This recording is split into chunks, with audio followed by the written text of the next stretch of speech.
Hi, guys. I wanted to come on here and talk for a little bit. I don't make a lot of videos anymore unless it's about my dog or something like that. But tonight I want to talk to you about something more serious, especially since we're living in the times we're living in that are so hard sometimes. But I'm going to tell you this story. It's not a story, it's what happened. But anyway, when I was 23 years old, I had had my son in November, my first child. He was born November 22nd. This was in 1976. That was in November. In January, on January 14th, I lost my dad to a stroke. I wasn't surprised because he had been in a nursing home for a long time. So it wasn't a shock. It was sad, but I wasn't shocked by it. Then, exactly 1 month later to the day, February 14th, Valentine's Day, my mom died unexpectedly. She had went to the hospital on a Friday night. They thought she might have a gallbladder attack. And it was a weekend, and back then, this is in, like I said, 1977.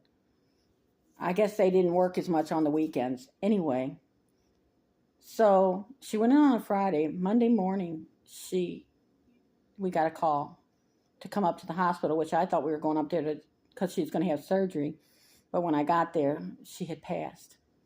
And I want to tell you something. I was so close to my mom. I can't even tell you. My mom had 9 children, and every one of us thought we were her favorite.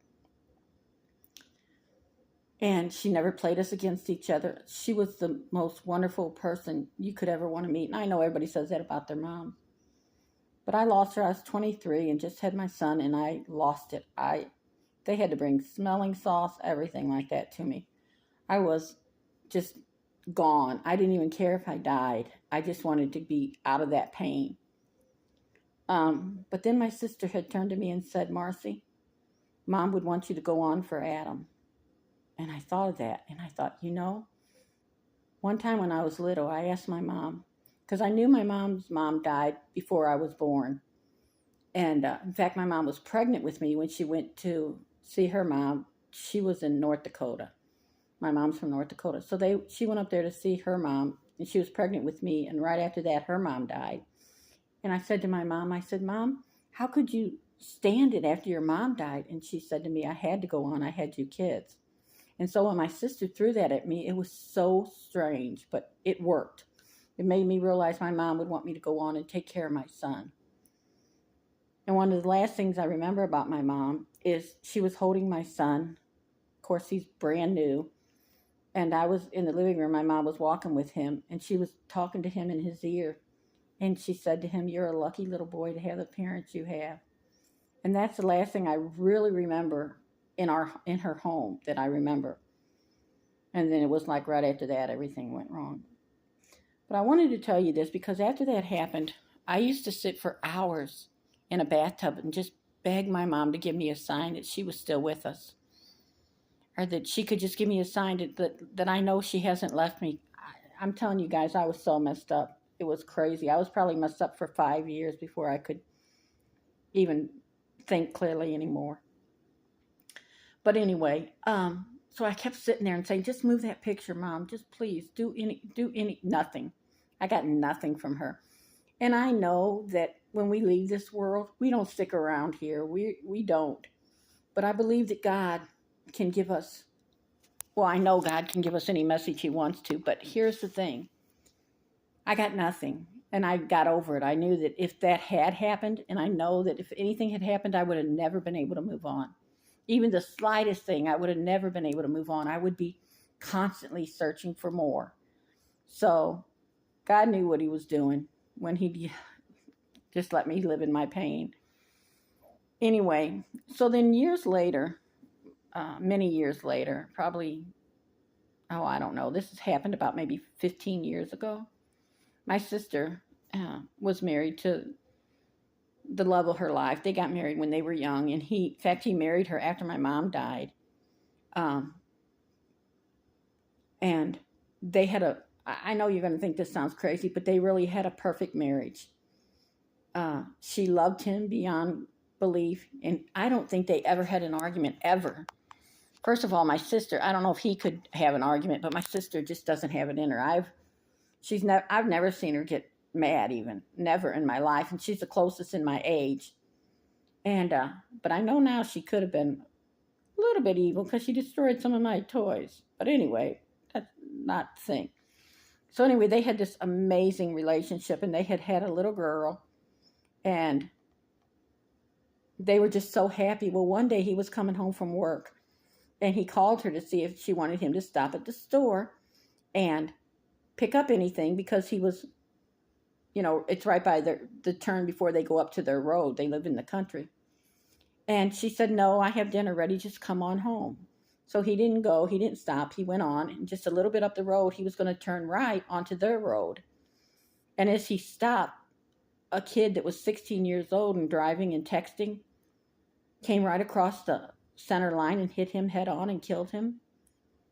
And I can just tell you, my sister was just like, she was just like, I don't know, like a statue. She was just there. There was nothing.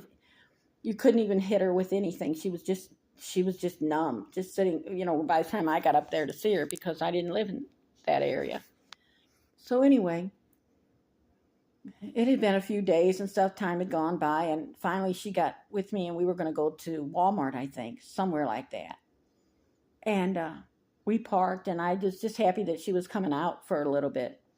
And when she opened her car door, and I promise you guys this is true, she looked down to step out, and when she did, there was the most beautiful cross right there on the ground that I have ever seen. I have never seen a cross this pretty.